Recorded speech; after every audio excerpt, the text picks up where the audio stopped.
നിങ്ങളെല്ലാവരും ഈ കഥ കേട്ടിട്ടുണ്ടാവും. ഒരു ദിവസം ന്യൂട്ടൻ ഒരു മരത്തിനടി ഇരിക്കുകയായിരുന്നു, ഒരു ആപ്പിൾ താഴേക്ക് വീണു, തലയിൽ വീണു, അപ്പോൾ അദ്ദേഹം ഗ്രാവിറ്റി ഡിസ്കവർ ചെയ്തു. നിങ്ങൾക്ക് ശരിക്കും തോന്നുന്നുണ്ടോ ഇങ്ങനെയാണ് ന്യൂട്ടൻ ഗ്രാവിറ്റി അല്ലെങ്കിൽ universal law of gravitation discover ചെയ്തത്? എനിക്ക് ഉറപ്പാണ് നിങ്ങളുടെ കോമൺ സെൻസ് ഇപ്പോൾ നിങ്ങളോട് പറയുന്നു അങ്ങനെ ആയിരിക്കില്ല. എന്നാൽ എന്തായിരുന്നു ശരിക്കത്തെ കഥ നമുക്ക് മനസ്സിലാക്കാം.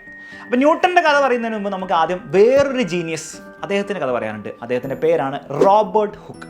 ഈ റോബർട്ട് ഹുക്കിനെ നിങ്ങൾ നേരത്തെ തന്നെ പരിചയപ്പെട്ടിട്ടുണ്ടാവും. നിങ്ങൾ ബയോളജി പഠിച്ചവരാണെങ്കിൽ നിങ്ങൾക്കറിയാം സെൽ എന്ന് പറഞ്ഞ സാധനം ആദ്യമായിട്ട് കണ്ടുപിടിച്ചത് റോബർട്ട് ഹുക്കാണ്. അത് കണ്ടുപിടിച്ചതോ അദ്ദേഹം തന്നെ ഇൻവെൻറ്റ് ചെയ്ത ഒരു ടൈപ്പ് ഓഫ് കോമ്പൗണ്ട് മൈക്രോസ്കോപ്പ് വെച്ചിട്ട്. ഇതുകൂടാതെ ഡാർവിൻസ് തിയറി ഓഫ് എവല്യൂഷൻ്റെ പല ഭാഗങ്ങളും അദ്ദേഹം എത്രയോ വർഷങ്ങൾക്ക് മുൻപ് തന്നെ പ്രഡിക്റ്റ് ചെയ്തിട്ടുണ്ടായിരുന്നു. പ്ലസ് നിങ്ങൾ മെക്കാനിക്കൽ പ്രോപ്പർട്ടീസ് ഓഫ് സോളിഡ്സിൽ പഠിക്കാൻ പോകുന്നൊരു ലോ ഉണ്ട്. എങ്ങനെയാണ് ഒരു സാധനം എക്സ്പാൻഡ് ചെയ്യുമ്പോൾ അത് ബിഹേവ് ചെയ്യുക, എന്തായിരിക്കും എൻ്റെ ഫോഴ്സും കാര്യങ്ങളൊക്കെ പറയുന്ന ഒരു ഹുക്സ് ലോ ഉണ്ട്. അതും കണ്ടുപിടിച്ചത് ഈ റോബർട്ട് ഹുക്കാണ്. അങ്ങനെ ഒരു ദിവസം നമ്മുടെ ഈ റോബർട്ട് ഹുക്കും അദ്ദേഹത്തിൻ്റെ 2 ഫ്രണ്ട്സ് ഹാലീസ് കോമറ്റ്, ആ ഹാലി തന്നെ, അതുപോലെ ക്രിസ്റ്റഫർ റെൻ എന്ന് പറഞ്ഞ സയൻറ്റിസ്റ്റും ഇവരൊരു കഫേയിൽ ഇങ്ങനെ ഇരിക്കുമ്പം ഇവരിങ്ങനെ ഡിസ്കസ് ചെയ്യായിരുന്നു. അപ്പോൾ നമ്മൾ ഡിസ്കസ് ചെയ്യുക എന്താണ്, സ്കൂളിലെ കാര്യങ്ങളും അല്ലെ ഓരോ പരദൂഷണങ്ങളും ഗോസിപ്സ് ഒക്കെയാണ് നമ്മൾ ഡിസ്കസ് ചെയ്യുമെങ്കിൽ ഇവർ ഡിസ്കസ് ചെയ്യുന്നത് കെപ്ലറിൻ്റെ ലോ ഒക്കെ പബ്ലിഷ് ചെയ്തിട്ടുണ്ടായിരുന്നു. അപ്പോൾ അവർ ആലോചിക്കായിരുന്നു ഈ കെപ്ലറിൻ്റെ ലോ ഒക്കെ കറക്റ്റാണ്, അടിപൊളിയാണ്, സൂപ്പറാണ്, എലിപ്റ്റിക്കൽ ഓർബിറ്റിലാണ് ഓരോരോ ആൾക്കാർ പോവുക, എല്ലാം അടിപൊളിയാണ്. പക്ഷേ എന്തുകൊണ്ടായിരിക്കും ഇതിങ്ങനെ പോകുന്നത് എന്നുള്ള കാര്യം അന്ന് കെപ്ലർ പറഞ്ഞില്ല. കെപ്ലർ പറഞ്ഞു ഇങ്ങനെയൊക്കെയാണ് എന്ന് മാത്രമല്ല ഒബ്സർവേഷൻസ് കെപ്ലർ കൊടുത്തുള്ളൂ. എന്തായിരിക്കും ഈ പ്ലാനറ്റ്സ് ഒക്കെ ഇങ്ങനെ പോകാനുള്ള കാരണം എന്നുള്ള കാര്യങ്ങൾ ഇവർക്ക് അറിയില്ലായിരുന്നു. അപ്പോൾ ഇവർ അതിനു വേണ്ടി ഡിസ്കസ് ചെയ്യുമ്പോൾ റോബർട്ട് ഹുക്ക് പെട്ടെന്ന് പറഞ്ഞു, ഇതൊക്കെ നമ്മൾ പണ്ടേ ഡിസ്കവർ ചെയ്ത കാര്യങ്ങളാണെന്ന് റോബർട്ട് ഹുക്ക് എന്താണ് കുറച്ച് അഹങ്കാരത്തോടെ പറഞ്ഞു.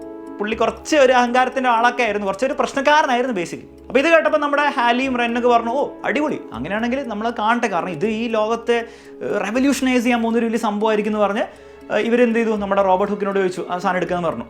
പക്ഷേ കുറേ മാസങ്ങൾ കഴിഞ്ഞിട്ടും റോബർട്ട് ഹുക്കിന് എന്താണ് അതിൻ്റെ കാൽക്കുലേഷൻസ് ഒന്നും ഇവർക്ക് കാണിച്ചു കൊടുക്കാൻ പറ്റില്ല. ബേസിക്കലി പുള്ളിയുടെ അടുത്ത് അതൊന്നും ഇല്ലായിരുന്നു, വെറുതെ തള്ളിയതാണ്. പക്ഷേ എഡ്മണ്ട് ഹാലിക്ക് ഇതിൻ്റെ ഉത്തരം എങ്ങനെയും കണ്ടുപിടിക്കണമെന്ന് വലിയ ആഗ്രഹമായിരുന്നു. പക്ഷേ പുള്ളിക്കാരൻ സ്വന്തമായിട്ട് അത്രയും മാത്തമാറ്റിക്കൽ കാൽക്കുലേഷൻസ് ചെയ്യാനെന്നുള്ള ഒരു വിവരമോ കഴിവൊന്നും ഇല്ലായിരുന്നു. അപ്പോഴാണല്ലോ ചിന്തിച്ചത്, കേംബ്രിഡ്ജിൽ ഒരാളുണ്ടായിരുന്നല്ലോ, ഒരു മാത്തമാറ്റീഷ്യൻ, ഒരു ഭീകരനായിരുന്നു. പണ്ട് 22ാമത്തെ വയസ്സിൽ തന്നെ ലൈറ്റിൻ്റെ നേച്ചർ, ലൈറ്റ് എങ്ങനെ പ്രസത്തിലൂടെ കിടക്കുമ്പോൾ ഡിസ്പേഴ്സ് ഒക്കെ ചെയ്ത് ലൈറ്റ് സ്പ്ലിറ്റ് ചെയ്ത് വിബ്ജിയോർ കളേഴ്സിലേക്കൊക്കെ ആവുമെന്ന് കണ്ടുപിടിച്ച ഒരു മനുഷ്യൻ.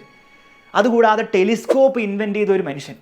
അങ്ങനെ പല പല കാര്യങ്ങളും വെറും ചെറിയ പ്രായത്തിൽ തന്നെ ചെയ്ത് ഒരു മനുഷ്യനുണ്ടായിരുന്നു. പക്ഷെ ആകെയുള്ളൊരു പ്രശ്നം എന്താണെന്ന് വെച്ച് കഴിഞ്ഞാൽ ഈ റോബർട്ട് ഹുക്കുമായിട്ട് ഇദ്ദേഹം എന്താണ് ഒരു അടിയിൽ ഏർപ്പെട്ടു. അതായത് റോബർട്ട് ഹുക്ക് പറഞ്ഞു, ഈ ലൈറ്റിൻ്റെ കാര്യമൊക്കെ ഞാൻ പണ്ടേ ചെയ്തു വെച്ചാണ്, ഇവൻ എൻ്റെ കോപ്പി അടിച്ചാന്നൊക്കെ പറഞ്ഞതുകൊണ്ട് 13 വർഷങ്ങളായിട്ട് ഈ മനുഷ്യൻ ഈ കേംബ്രിഡ്ജിലൊന്നും ഇല്ലാണ്ട് എവിടെയോ പോയിട്ട് ഏതോ ഒരു ഉൾഗ്രാമത്തിൽ പോയിട്ട് ഒറ്റയ്ക്ക് ഐസൊലേഷനിൽ ജീവിക്കുകയായിരുന്നു. അപ്പോൾ ആ പുറത്തുള്ള വേൾഡുമായിട്ട് ഒരു കണക്ഷൻ ഒന്നുമില്ല, കാരണം അദ്ദേഹത്തിന് ഭയങ്കര നാണക്കേടായിപ്പോയി. പക്ഷെ പിന്നീട് തെളിഞ്ഞു ഈ റോബർട്ട് ഹുക്ക് ഒന്നും കണ്ടുപിടിച്ചിട്ടൊന്നുമില്ല, ഇദ്ദേഹം തന്നെയാണ് കണ്ടുപിടിച്ചത്. അപ്പോൾ ഇയാളെപ്പറ്റി നമ്മുടെ എഡ്മണ്ട് ഹാലി ആലോചിച്ചു. അങ്ങനെ ഇയാളെ തേടി എന്ത് ചെയ്തു, എഡ്മണ്ട് ഹാലി ഇദ്ദേഹത്തിൻ്റെ വീട്ടിൽ പോയി. അപ്പോൾ എഡ്മണ്ട് ഹാലി ഈ മീറ്റിങ്ങിൽ ഇദ്ദേഹത്തിനോട് പറഞ്ഞു, നിങ്ങൾക്ക് മറ്റേ കെപ്ലറിൻ്റെ കാര്യമൊക്കെ അറിയില്ലേ, കെപ്ലർ പറഞ്ഞ പോലെ തന്നെ പ്ലാനറ്റ്സ് ഒക്കെ എങ്ങനെയാണ് പോവുക, അത് ഈ സണ്ണിൽ നിന്ന് ദൂരം കൂടുമ്പോൾ ഫോഴ്സ് കുറയുന്നതുകൊണ്ടൊക്കെ ആയിരിക്കും എന്നുള്ള കാര്യം നിങ്ങൾക്ക് വലിയ ധാരണ ഉണ്ടോ എന്ന് ചോദിച്ചു. അപ്പോൾ ഇദ്ദേഹം പറഞ്ഞു, അതൊക്കെ സിമ്പിളല്ലേ, ബേസിക്കലി ഈ ഫോഴ്സ് എന്താണ്, ഡിസ്റ്റൻസിൻ്റെ സ്ക്വയറിനോട് ഇൻവേഴ്സ്ലി പ്രൊപ്പോർഷണൽ ആണെന്നുള്ള കാര്യങ്ങൾ അപ്പോൾ തന്നെ അദ്ദേഹം പറഞ്ഞു, ഓൺ ദ സ്പോട്ട് പറഞ്ഞു. അപ്പോൾ ഹാലി പറഞ്ഞു, നിങ്ങളും തള്ളുകയാണ്, ഇതൊക്കെ തള്ളൊക്കെ ഞാൻ കുറേ കേട്ടതാണ്, കാൽക്കുലേഷൻ എടുക്കാൻ പറഞ്ഞു. അപ്പോൾ ഇദ്ദേഹം നോക്കുമ്പോൾ എന്താണ്, കാൽക്കുലേഷൻ എവിടെയോ എടുത്ത് വിളിച്ചിട്ടുണ്ടായിരുന്നു, പക്ഷെ കാണുന്നില്ല, എന്തോ ഒരു ഫയറിലോ എന്തോ കത്തിപ്പോയതാണെന്ന് അദ്ദേഹം പറഞ്ഞു. അപ്പോൾ ഹാലി വീണ്ടും പറഞ്ഞാൽ ഇയാളും വെറുതെ തള്ളാന്ന്. പക്ഷെ പിന്നീട് കുറച്ച് മാസങ്ങൾക്ക് ശേഷം ഈ ഹാലിക്ക് ഒരു മാനുസ്ക്രിപ്റ്റ് കിട്ടി. ആ മാനുസ്ക്രിപ്റ്റിൻ്റെ ടൈറ്റിൽ പ്രിൻസിപ്പിയ മാത്തമാറ്റിക്ക എന്നായിരുന്നു. Basically principles of natural philosophy, നേച്ചറിൻ്റെ മോഷൻ്റെയൊക്കെ പ്രിൻസിപ്പിൾസ്. താഴെ കൊടുത്തിരിക്കുന്ന പേര് ബൈ ഐസക് ന്യൂട്ടൺ എന്നായിരുന്നു. ഈ സാധനം തുറന്നു നോക്കിയപ്പോൾ ഉണ്ട് ഇതിൽ complete laws of motion, first law, second law, third law, അതായത് ഈ ലോകത്ത് ഏത് സാധനവും എങ്ങനെ മൂവ് ചെയ്യുന്നു എന്നുള്ള എല്ലാ ഡീറ്റെയിൽസും അടങ്ങുന്ന 3 ലോസ്. അതുകൂടാതെ ഗ്രാവിറ്റേഷണൽ ലോസ്, ഈ കെപ്ലേഴ്സ് ലോസ് ഓഫ് മോഷൻ 100% കറക്റ്റായിട്ട് എക്സ്പ്ലെയിൻ ചെയ്യുന്ന രീതിയിലുള്ള കംപ്ലീറ്റ് ഡീറ്റെയിൽഡായിട്ടുള്ള യൂണിവേഴ്സൽ ലോ ഓഫ് ഗ്രാവിറ്റേഷൻ. അതുകൂടാതെ പല കാര്യങ്ങളുടെ ഇടയിൽ നോക്കുമ്പോണ്ട് ഈ മാത്തമാറ്റിക്സ് ഒക്കെ വർക്കൗട്ട് ചെയ്യാൻ വേണ്ടിയിട്ട് ഒരു പുതിയൊരു മാത്തമാറ്റിക്സിന് തന്നെ ശാഖ എന്ത് ചെയ്തു, ഈ ന്യൂട്ടൺ എന്ന് പറഞ്ഞ മനുഷ്യൻ ഉണ്ടാക്കിയിട്ടുണ്ട്. അതിൻ്റെ പേരാണ് കാൽക്കുലസ്. ഇൻ്റഗ്രേഷനും ഡിഫറൻസിയേഷനാണ് നിങ്ങൾ അതിനെ വിളിക്കുക. അപ്പോൾ ഇതൊക്കെ ഉണ്ടാക്കിയത് ന്യൂട്ടനാണ്. ഉണ്ടാക്കിയത് എന്തിനാണ്, വെറുതെ രസത്തിന് വേണ്ടിയിട്ടില്ല, ഈ കാൽക്കുലേഷൻ ചെയ്യാൻ വേണ്ടി അദ്ദേഹം പുതിയൊരു മാത്തമാറ്റിക്സ് ഉണ്ടാക്കി. ഇപ്പോൾ അത് വേറെ തന്നെ ഒരു ഫീൽഡായിട്ട് നമ്മൾ പഠിക്കുന്നു.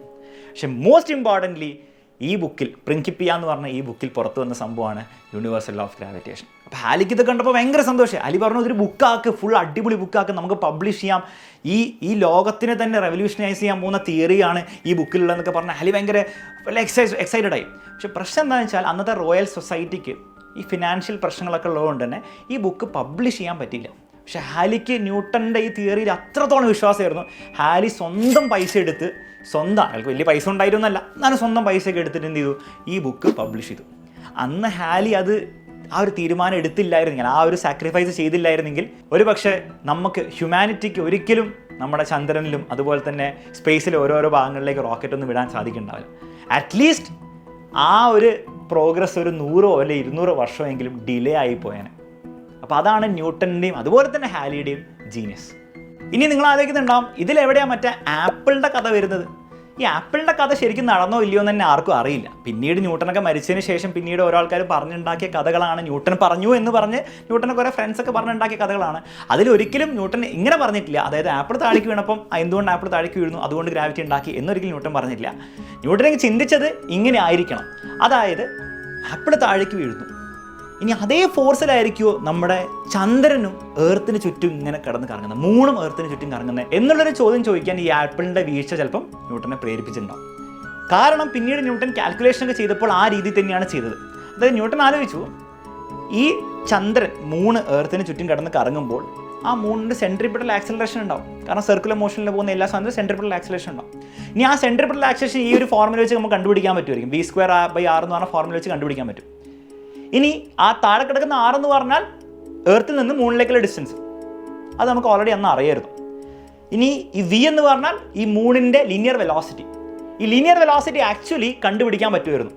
അതായത് ഈ മൂണിൻ്റെ ടൈം പീരീഡ് മൊത്തം സർക്കിൾ അടിക്കാൻ വേണ്ടിയിട്ടുള്ള ടൈം കണ്ടുപിടിക്കാൻ പറ്റുമായിരുന്നെങ്കിൽ അത് ഓൾറെഡി അന്ന് അറിയായിരുന്നു, നമുക്കിപ്പോഴും അറിയാം, അന്നും അറിയായിരുന്നു. അതൊക്കെ വെച്ചിട്ട് എന്താണ് ന്യൂട്ടൻ ആ v എന്ന് പറഞ്ഞ സാധനം കാൽക്കുലേറ്റ് ചെയ്യാൻ പറ്റി. അതുവഴി ഈ മൂൺ എക്സ്പീരിയൻസ് ചെയ്യുന്ന, ചന്ദ്രൻ എക്സ്പീരിയൻസ് ചെയ്യുന്ന സെൻട്രിപിറ്റൽ ആക്സലറേഷൻ വാല്യൂ കിട്ടി. ഇനി ആ സെൻട്രിപിറ്റൽ ആക്സലറേഷൻ കൊടുക്കുന്ന ആരാണെന്നാണ് ന്യൂട്ടൻ പറഞ്ഞത്, എർത്തിൻ്റെ ഈ ഫോഴ്സ് ആയിരിക്കും, ഗ്രാവിറ്റേഷണൽ ഫോഴ്സ് ആയിരിക്കും ന്യൂട്ടൻ അസ്യൂം ചെയ്തു. ഇനി അടുത്ത സ്റ്റെപ്പ് എന്തായിരിക്കും എന്ന് വെച്ച് കഴിഞ്ഞാൽ ഇത് പ്രൂവ് ചെയ്യണം. ഒബ്വിയസ്ലി ആ കാൽക്കുലേഷൻ നോക്കിയപ്പോൾ ന്യൂട്ടൻ്റെ ഒരു കാര്യം മനസ്സിലായി, എർത്തിൻ്റെ സർഫസിൻ്റെ അടുത്ത് ഒരു ബോഡി എക്സ്പീരിയൻസ് ചെയ്യുന്ന ആക്സലറേഷൻ 9.8 m/s², അതല്ല ഈ മൂൺ എക്സ്പീരിയൻസ് ചെയ്യുന്നത്. അപ്പോൾ ആ ആക്സലറേഷൻ്റെ വാല്യൂവിൽ വ്യത്യാസമുണ്ട്. അതായത് ദൂരേക്ക് പോകും തോറും ഈ ഫോഴ്സ് എന്ത് ചെയ്യുന്നുണ്ട്, ഈ ഫോഴ്സ് ഓഫ് ഗ്രാവിറ്റി കുറയുന്നുണ്ടെന്നുള്ള കാര്യം ന്യൂട്ടൻ ആ വാല്യൂ നോക്കിയപ്പോൾ തന്നെ മനസ്സിലായി. ഒരുപക്ഷെ നമുക്ക് മനസ്സിലാവും. പക്ഷെ ന്യൂട്ടൻ്റെ ജീനിയസ് എവിടെ വന്നതെന്ന് വെച്ച് കഴിഞ്ഞാൽ ആ 2 വാല്യൂസ് വെച്ച്, അതായത് എർത്തിലെ ആക്സലറേഷൻ ഡ്യൂ ടു ഗ്രാവിറ്റിയുടെ വാല്യൂ, അതേ ആക്സലറേഷൻ മൂണിൽ കൊടുക്കുമ്പോൾ ആ വാല്യൂ വെച്ചിട്ട് കുറച്ച് കോംപ്ലിക്കേറ്റഡ് കാൽക്കുലേഷൻസ് ഒക്കെ വെച്ചിട്ട് ന്യൂട്ടൻ ഡിസ്കവർ ചെയ്തു. അതായത് ഈ ഫോഴ്സ് ഉണ്ടല്ലോ, ഈ മൂണിനെയും എർത്തിനെയൊക്കെ പിടിച്ചു വെക്കുന്ന ആ ഫോഴ്സ് ഓഫ് ഗ്രാവിറ്റി ഉണ്ടല്ലോ, അത് ഡിപ്പെൻഡ് ചെയ്യുക ഡിസ്റ്റൻസിനെയാണ്. എങ്ങനെ ഡിപ്പെൻഡ് ചെയ്യുക? ഓബിയസ്ലി ഡിസ്റ്റൻസ് കൂടുമ്പോൾ ഫോഴ്സ് കുറയും. പക്ഷെ അത് ഇങ്ങനെയല്ല, forces inversely proportional to distance അല്ല, ഫോഴ്സസ് ഇൻവേഴ്സ്ലി പ്രൊപ്പോർഷണൽ ടു ഡിസ്റ്റൻസിൻ്റെ സ്ക്വയർ ആണെന്നുള്ള കാര്യം ന്യൂട്ടൻ കണ്ടുപിടിച്ചു. അത് ഈ എർത്തിൻ്റെയും മൂണിൻ്റെ ഇടയിൽ മാത്രമല്ല, ഈ ഭൂമിയിലുള്ള ഈ യൂണിവേഴ്സിലുള്ള ഏത് 2 മാസമുള്ള ഒബ്ജക്ട്സും തമ്മിൽ ഇതേ ഫോഴ്സ് ഉണ്ടാവുന്നു, അതിന് ഇതേ നേച്ചർ ആയിരിക്കും എന്നുള്ള കാര്യം എസ്റ്റാബ്ലിഷ് ചെയ്തതിലാണ് അദ്ദേഹത്തിൻ്റെ ജീനിയസ് കിടപ്പുള്ളത്. അപ്പോൾ മക്കളെ, ഇതാണ് ന്യൂട്ടൻ ഗ്രാവിറ്റി ഡിസ്കവർ ചെയ്തതിൻ്റെ കഥ. ഇനി അടുത്ത ക്ലാസ്സിൽ നമ്മൾ ഒരു വേറൊരു സയൻറ്റിസ്റ്റിനെ പരിചയപ്പെടും. അദ്ദേഹത്തിൻ്റെ പേര് കാവൻഡിഷ് ആണ്. അദ്ദേഹം എന്താണ് കണ്ടുപിടിച്ചെന്നുള്ള കാര്യം നമുക്ക് എന്ത് ചെയ്യാം, അടുത്ത ക്ലാസ്സുകളിലായിട്ട് നമുക്ക് മനസ്സിലാക്കിയെടുക്കാം. ബൈ ബൈ, ടേക്ക് കെയർ, വീണ്ടും കാണാം.